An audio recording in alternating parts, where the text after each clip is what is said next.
Hey everyone. Hello, hello, hello.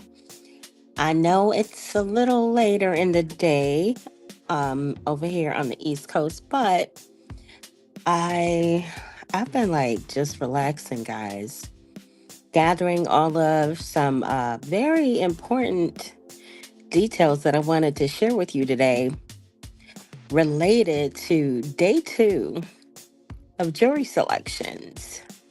So you guys come on in, come on in, come on in. And be sure to ring my bell, meaning hit that like button for me one time. Let's get into day 2. Now, it seems that let me get this music. Hold on, y'all. Let me get this music down. I'm gonna leave it playing, but I want it turned down just a little lower. There we go. So it seemed like day 2 got off to a smashing start.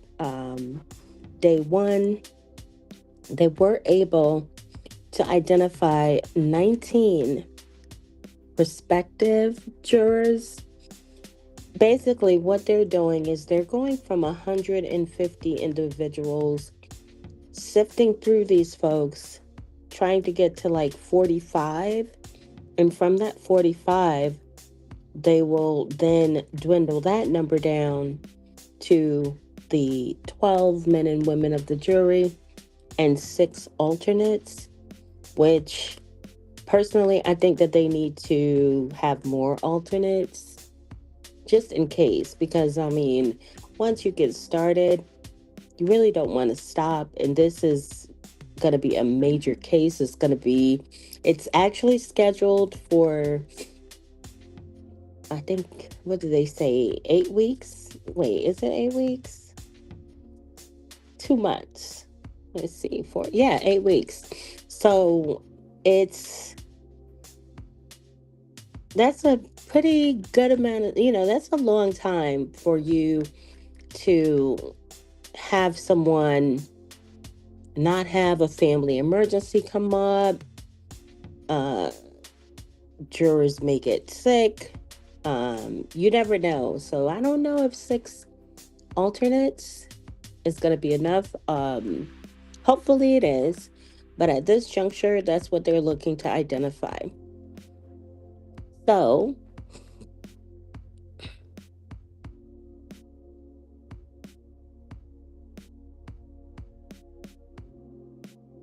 now today during the process, the jurors were repeatedly asked if they or a family member or friend have been a victim of SA or harassment or DV, and whether they or a loved one had been charged or accused of these crimes. That's an important question to definitely know from a juror's perspective. If they have experienced it, will this be a traumatic experience for them? Will they be reliving, um, you know, their traumatic encounter, as far as whether it be directly or indirectly? So that's definitely a good question. I see why they're asking that. Interestingly enough, I wonder if they are going to accept people who respond yes to that question, whether they have been a victim or an accused. I wonder if they'll allow an individual who responds yes. But one question was particularly interesting for some.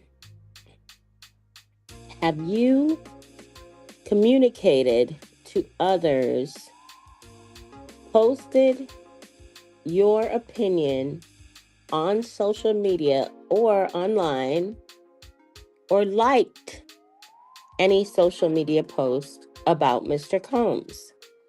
If so, when and where did you post or state your opinion?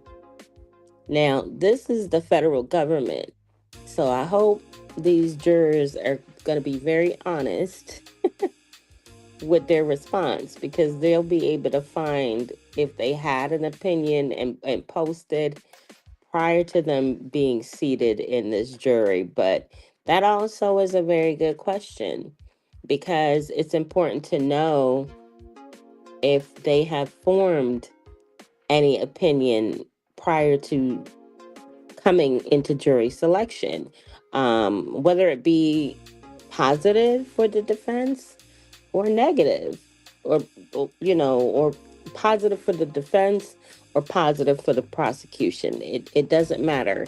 It is quite important. You know what? This music is distracting me. I'm gonna turn it off for now. Okay, there we go. But regardless if, you know, if their opinion that they have formed is positive for the defense or positive for the prosecution, that's good to know. Because in this jury selection process, let's be honest, the prosecution is going to be looking for those jurors who may lean more towards their side, and the defense team is going to be doing the same thing. Okay? So, as the case continued, um, prosecutors also will be asking potential jurors about their feelings towards law enforcement and experiences with the government. That's key, because I don't think the prosecution is going to want someone on the jury that distrusts law enforcement or the government, because no matter what the evidence states, or no matter what the evidence is that they present, that individual juror may just say, you know what, I don't believe it. I don't believe them. If they come in with a preconceived, already preset notion that they just don't trust the government or law enforcement, that could be an issue for the prosecution. So another thing is that uh, Diddy's team is going to potentially want jurors to describe the kind of music that they like and their opinions about hip hop and rap, like the hip hop rap industry itself. I'm sure they're doing that possibly to try to kind of see where their heads are with pop culture, like hip hop in general. Do they feel that the music is uh good for the population, like for people to listen to? Do they detest rap? Is there a negative connotation in their mind associated with rap music? For the jurors who don't know who Diddy is, they're that some the jurors vary in age. So believe it or not, some of them may not even know who Diddy is. Like, I think there was one lady that was 65 in jury selection. So some people may not know who Sean P. Diddy Combs is. Now, another thing that the defense is probably going to want to uh, get or glean from the jurors is how open minded they are. And are they open to or understand alternative sexual lifestyles? This would be directly related to the swinger defense that Diddy's team is wanting to present. So it's going to be key for them to also pay attention to jurors who are a little less sexually free, um and not so uninhibited. And so that's going to be, I think that's going to be a tough one, because even if they have an open mind and are non-judgmental, I don't know. Well, if they're uncomfortable with talking about it and in during the process, like if they kind of clam up and they say no, or they're not sure or something, that could probably give them a good idea of where they stand with it. But if they're openly talking about sexual lifestyles and different alternatives, then they might be a good juror for the defense. And like I said earlier, jury selection continued today in New York for Sean Diddy Combs. There was nearly 50 potential jurors. Um, there were 50 potential, nearly 50 potential jurors questioned over the last 2 days. So they are going through these, they have 150. So they've gone through 50 already in 2 days. So they may be able to get through seating the jury this week. Maybe.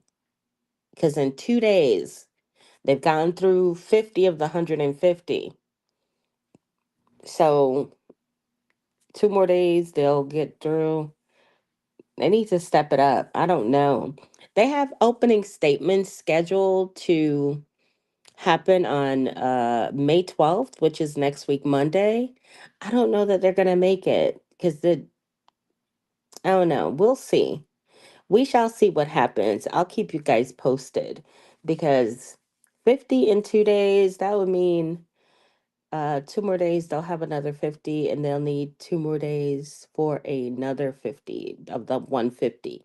And then they'll also need additional days to dwindle the core 45, because they're really only looking for 45 potential jurors from the 150. And from that 45, they're going to work their way down to a jury of 12 and 6 alternates. So I mean, I don't know. Maybe they'll make it. Who knows? So with slightly more than half remaining in the jury pool, and the rest excused for various reasons. So the potential the potential jurors include a middle school physical education teacher, a mover who finds work on uh, Task Rabbit, and a massage therapist, an actor who belongs to AFTRA and the Actors Equity Union. There is also an HBO photo producer who has worked on marketing materials for The White Lotus, The Lost, The Lost of Us. I think they meant The Least of Us, and Real Time with Bill Maher. This potential juror's employment at HBO caused concern among Diddy's defense team. And they're concerned because HBO had produced a very negative docuseries titled "The Fall of Diddy." So it's kind of like, I don't know if I think they might take issue with that juror, but that juror is listed as one of the potentials, because the judge denied Combs's lawyer's application to strike that juror. However, um, he, you know, He may further question her about her role at the company, and you know, in the next round. She may be struck in the next round, but for now, she's staying. There's also a marketing executive at Simon and Sh- Schuster who was as her bonus is tied to a book to book sales and publishing, and the publishing house is releasing a memoir from Combs's accuser, Albie Shore, later this year. So she was struck. She was struck, of course, because she has at least a financial some type of financial gain based on the outcome of this trial, really. I mean, if he's um found guilty and convicted, that memoir and book can, really have a lot of sales. I mean, even if he's found innocent, I think the book will still be interesting. But that person was struck from the jury. And let's see. Let's see. I already told you guys we're going down to 12 jurors, and we are going to be, well, 12 jurors, six alternates, which I don't know. I think the alternates, there needs to be more. I really think for a case as big as this one, they should do 12 jurors and 12 alternates, just in case. You never know. Um, Now, another big issue that came up, the prosecution, the prosecution is having an issue with contacting one of their witnesses that they have listed in their indictment. I think it's victim 3. They have not been able to contact her and or her legal counsel. Um, and basically, they've said that Mondays, the first day proceedings, um, and jury selections, the the feds explained that victim 3 was not local to New York, where the trial is being held. um this individual may not show after all, while the individual cooperated with the original investigation and was specifically listed as a party allegedly wronged by Diddy. She has apparently told prosecutors she won't be attending the trial. So I'm wondering what could have happened with victim number 3. Um, could this individual have been paid off? Could this person have been, threatened? What is going on here? Because it's just strange that this person was cooperative up until it's go time. Like, this is go time.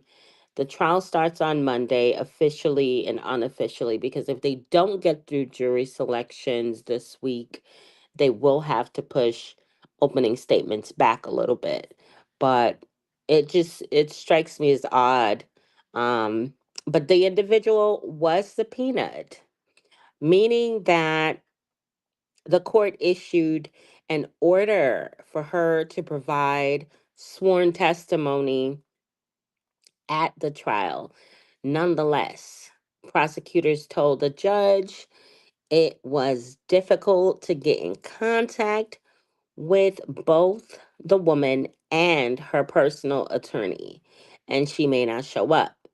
So, in response to that, Diddy's team asked them to notify the lawyers of their plans by the end of the week. Judge Arun Submarani echoed that same sentiment, like stressing to the prosecutors the importance of securing her appearance in court. Previously, victim three indicated she'd planned to testify, even waiving her right to use a pseudonym.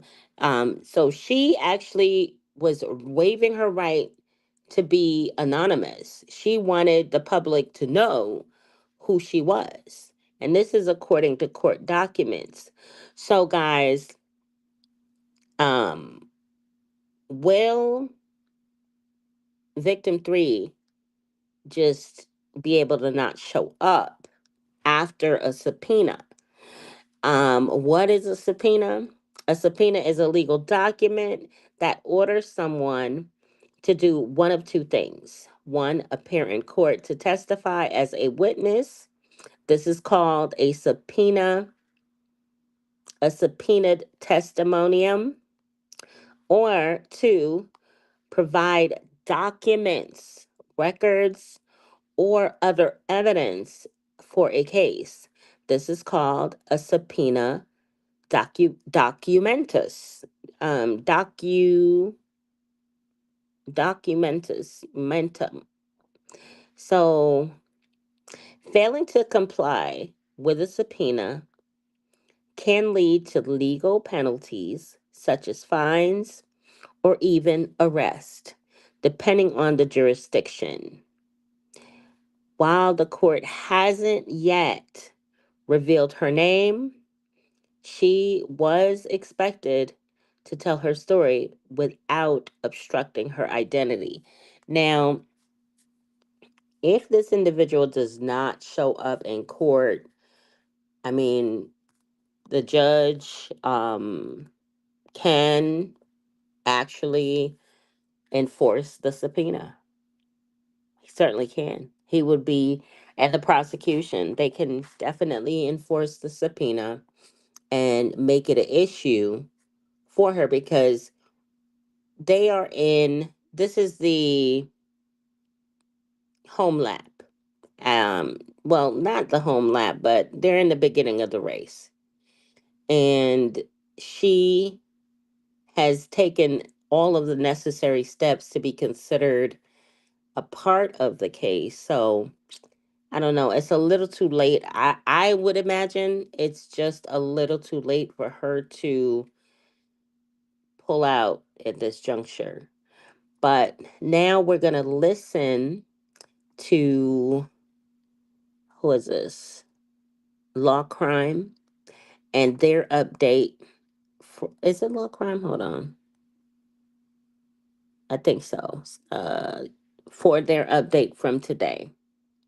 Of the way, including when opening statements begin, currently scheduled for next week. We're going to cover every second of this. Now, to talk about what happened today, day two of jury selection, to talk about today's proceedings, I want to bring in former federal prosecutor Nima Rahmani to talk more about this. Nima, thanks so much for coming on. Really appreciate it. And I like listening to them, especially with you guys, because they usually have like a legal analyst. At this On this show, they have a former federal prosecutor, I think he said, and this individual knows the ins and outs of the federal system and can actually add a lot more to the conversation than I can because they know how the system works in and out. So let's continue. Love having you on to talk about the Sean Combs case. So first of all, the process has been running quite smoothly and efficiently. I mean, do you think They can select a jury this week with opening statements next week. When you told me this, when they told me that jury selection was only going to take a week, I said, no way. No way. It's not going to be able to take a week. But you think it's possible, generally speaking? We'll get into more specifics about what happened today.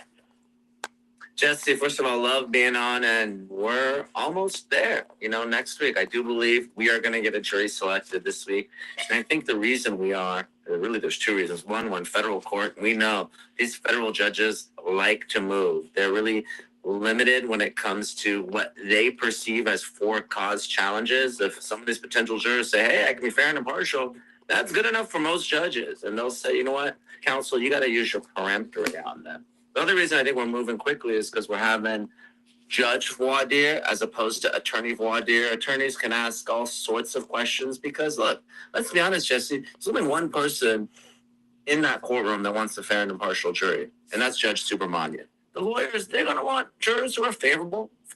So they're going through, I guess they're going through this week a judge voir dire.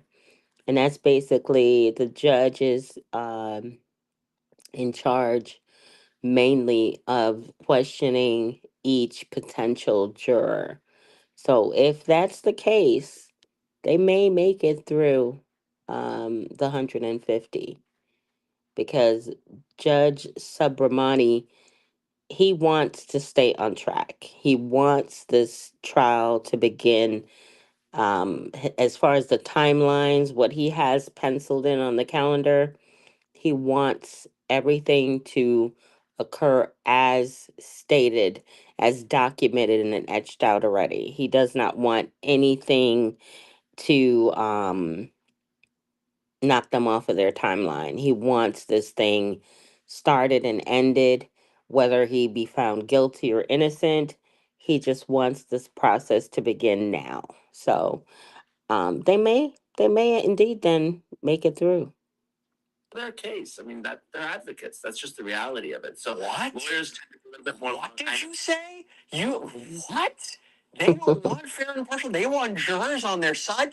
Nima, what are you talking about? Are you looking for a hummingbird feeder? The King Shark 24-ounce hummingbird feeder. Hold on, guys. You get. Believe it or not, Had a Jesse, commercial. advocates actually want to win. So, yeah, they'll ask questions, as trying to get into their political beliefs. And really, we want to know if you're prosecuting or defending a sexual assault case, what are your views on sexual assault? Do you believe it can be underreported? Do you believe it can be falsely reported? Is this rape? Is this regret? I mean, we know what the lawyers are getting after. So the judge obviously isn't going to get into all that. It's going to kind of stay within the boundaries of really what should be a for cause challenge. And that's why I think the process is moving a lot faster than it would otherwise go. So let's get into a little bit later on about preemptory challenges and how that's going to work. But right now, as these jurors were brought in for initial questionnaires last week where they filled out all the paperwork, answered questions, now there's individual questioning, and they can be stricken for cause. There's a legitimate reason they can't sit on the jury, whether it's a very unique particular hardship or they're showing some sort of bias. And I have to tell you, Nima, there was a little bit of trouble today, right? You had one prospective juror today who talked about hearing about the Combs case on CNN, admitted that they leaned in a negative light towards him having committed some crimes. That juror was excluded. You had another juror who admitted on the questionnaire, again, that all these prospective jurors had to fill out, that she was a victim of an attempted rape. Reportedly said the cops could have done a lot more.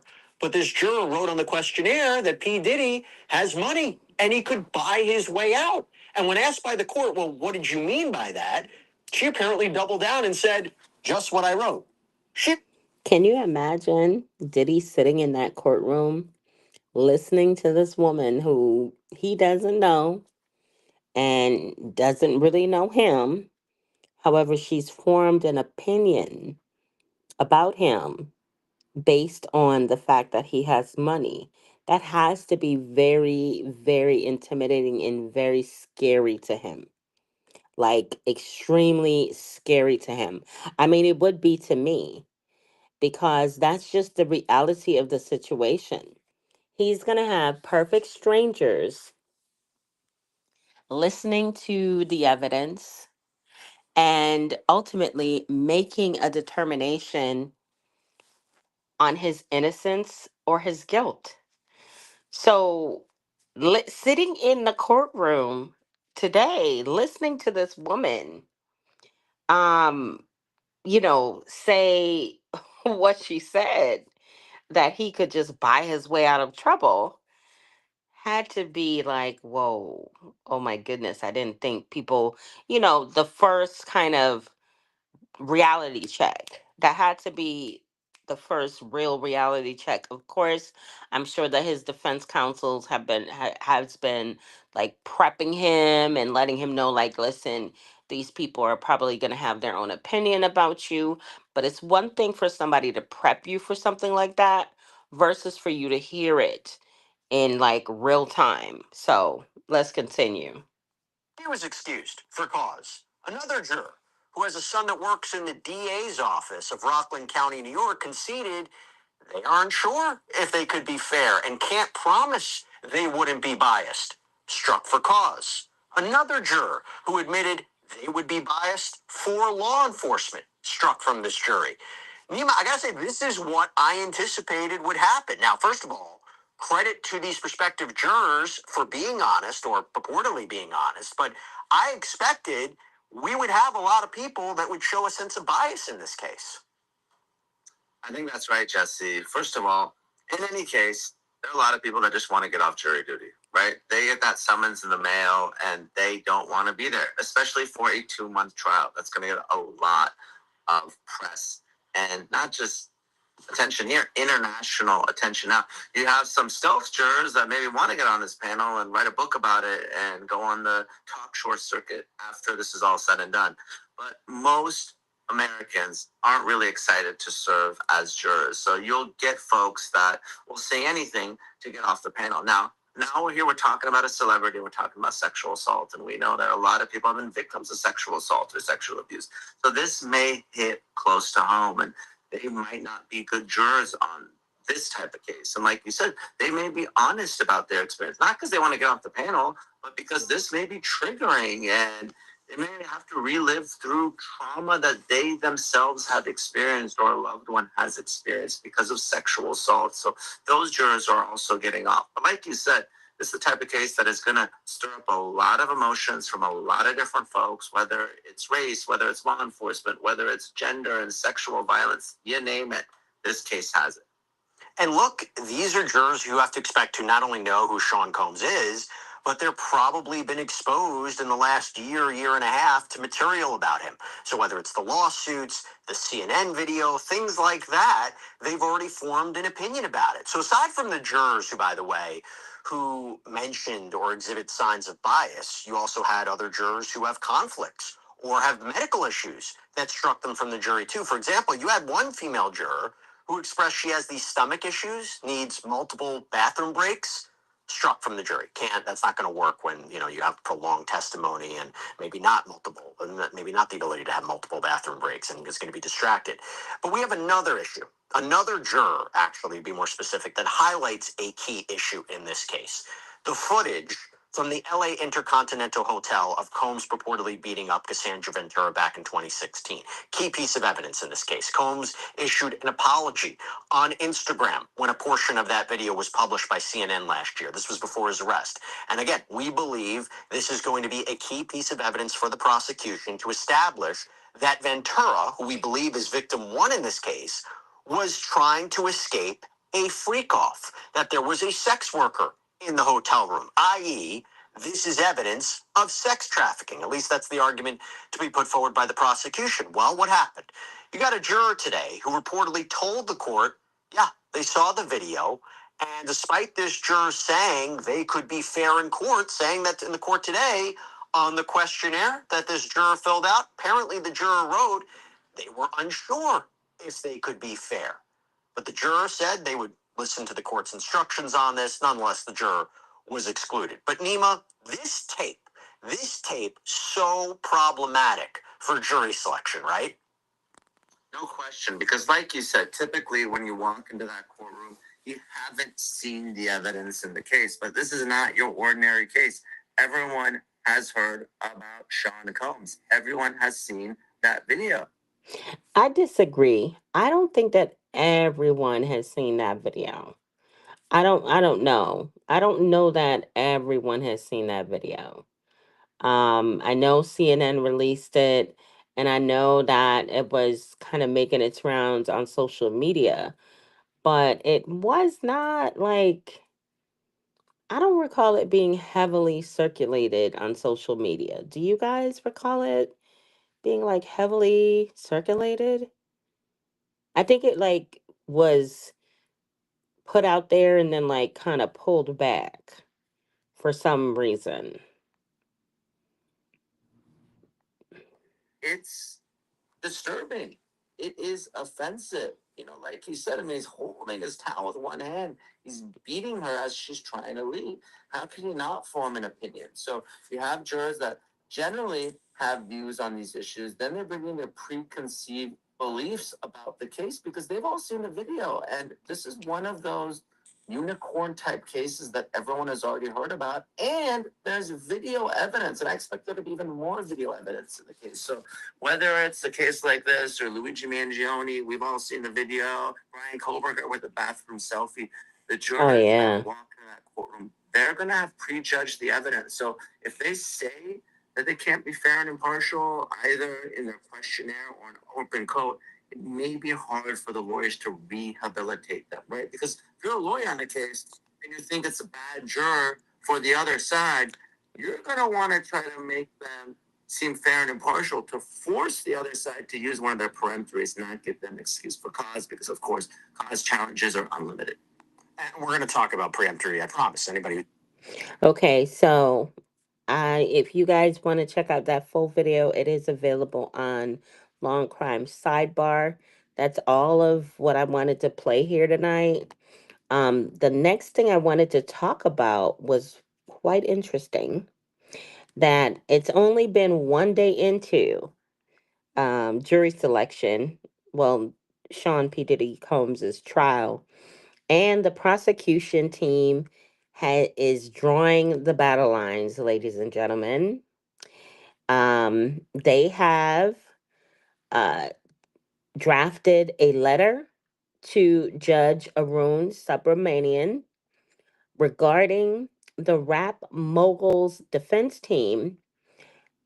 uh, team's open court consultation with celebrity attorney Mark Garagos. Mark Garagos is, as you guys know, I explained yesterday, that is Terry Garagos's father. He's really one of the greats right now. He has an extensive resume in the legal field and the legal industry. However, he is not officially listed as one of the defense attorneys for Sean P. Diddy Combs. He has not filed an appearance in court, and the prosecution points that out in their letter.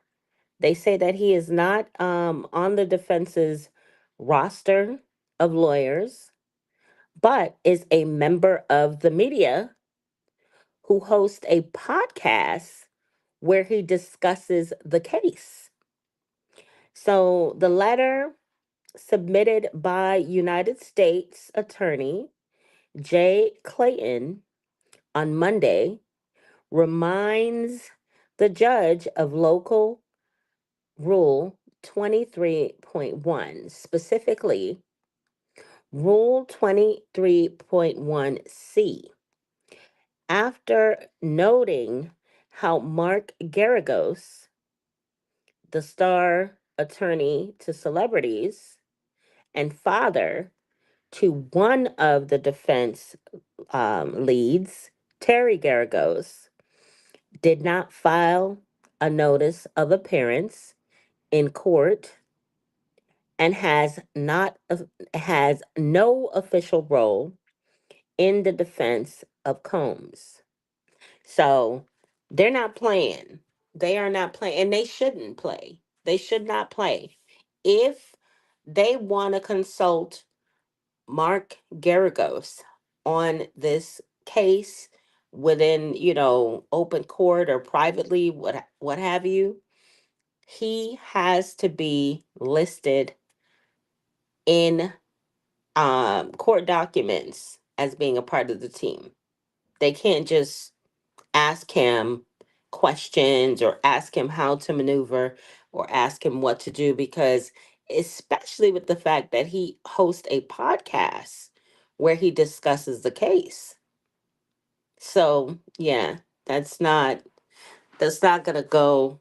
That's not probably. The judge will probably admonish the defense. I don't know if he has already. Some people were actually thinking that Mark was a part of his defense team, but he is not. But guys, that's pretty much all I wanted to share with you. I wanted to keep this one short and sweet. I will provide you guys with additional updates as they become available. I do know that there is talk about, let's see, hold on, let's see here. Give me 1 second. Oh, my nose. My allergies have been like really, really taking a toll on me. When I say doing a number, okay? A number. And also they cut the grass today. Um, over here in my condominium, and oh, just them cutting the grass. Just them cutting the grass. I was like, oh my gosh. I was like, no. Because it kicks up all of the pollen and definitely makes my allergies worse. Definitely makes my allergies worse. I was just like, look. So today was definitely a rough allergy day. A tough, rough allergy day for me. My sinuses were clogged. I was just like, man. But they do that every, I think they call it trimming Tuesday and trimming Thursdays. They do it every week. They like to keep the little shrubs and things like really nice and neat. But oh my gosh, it's just it's just really, I'm not happy about it. I'm like, dude, this is not cool, okay? So yeah. Let's see. There was talk of Diddy adding to his defense team. I'm trying to look that up for us right now. Let's see. Jury selection. Sean P. Diddy Combs. Um, Key members of Diddy's defense team. Of course, we know Mark Agnafilo. We know Brian Steele. I'm telling you right now, Brian Steele to me is amazing. I watched him during Young Thug's trial. He is definitely an advocate. Now, one person we didn't talk about yesterday is Nicole West Westmore Westmoreland, an accomplished attorney with a history of handling high profile defense cases. Westmoreland has formally joined Combs's defense team, contributing her expertise to the case. And also, there's an Xavier um, Donaldson, a respected defense attorney based in New York. Donaldson was added to Combs's legal team as the trial began. So this must be the person that he just added. Plus, I wasn't aware of Westmoreland either. So it says that further strengthening the defense's capabilities. And then it says, this is strange. It says Mark Garagos. Now, Garagos has not filed.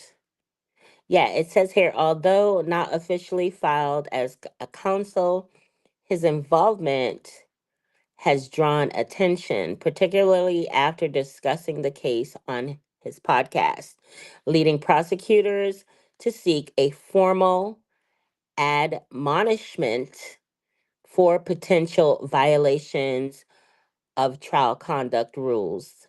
Yeah, the prosecution is not playing any games with the defense. If they want to actually speak with or collaborate with Mark Garagos, he will need to actually formally, um, you know, put in a file an appearance. And then notably prominent defense attorney Joe Tap Tap oh wait, Tapcopina declined to represent Combs, citing scheduling conflicts despite acknowledging the case's defendable uh, aspects. So he's added two, Donaldson and Westmoreland, to the already, let's see, he had Agnephila Garagos, which is Terry, not Mark. Alexandria Shapiro, no relation to Robert, and Brian Steele. And now he has Westmoreland and Donaldson. So all in all, he has seven attorneys sitting at the table, which is good. That's really, really good. He's got seven, but I would really like for him to get two more. This case is a major case, and he's going to need. I would like to see him have a few more females as well. As it stands right now, he's got. Oh well, he has three and three, three men, three women on his team, but the prosecution table, they're think they have more, the majority of the United States attorneys are women. So I don't know. I think him having three women should be sufficient, because it's not going to be a good look if a male um, defense attorney is going toe to toe with one of a female victim. Sometimes just for optics, they matter. They do matter. It can be off putting to a jury to see a man, like aggressively speaking to a female victim about the traumatic experience, or questioning her just for the optics of it all. But it wouldn't hurt for him to have two more women on his team. So hopefully, as the days go by, he adds additional legal counsel that can add to the his defense. But I'll keep you guys posted. If you guys are not already subscribed to the channel, please take a moment and subscribe today. Be sure to set your notifications to all, so that you're notified when I go live or add new content.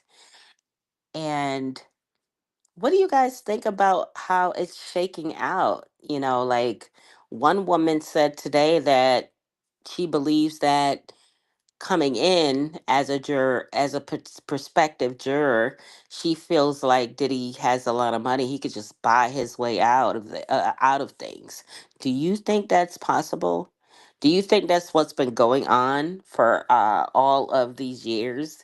That, of course, let's say all of the allegations or some of the allegations are true. Do you think it's a possibility that that's been going on, that he's kind of been sliding a couple of thousand here and there, like, hey, keep your mouth shut? I know that they do allege that he did purchase the video from that hotel where you could see Cassie being brutally dragged and kicked and beaten. They did say that that video was purchased from hotel security. So I don't. What are your thoughts? Let me know. Um, I'll catch you guys on the next one, which will likely be tomorrow. And let's see if am I forgetting anything, guys? I don't think so. I'll catch you on the next one.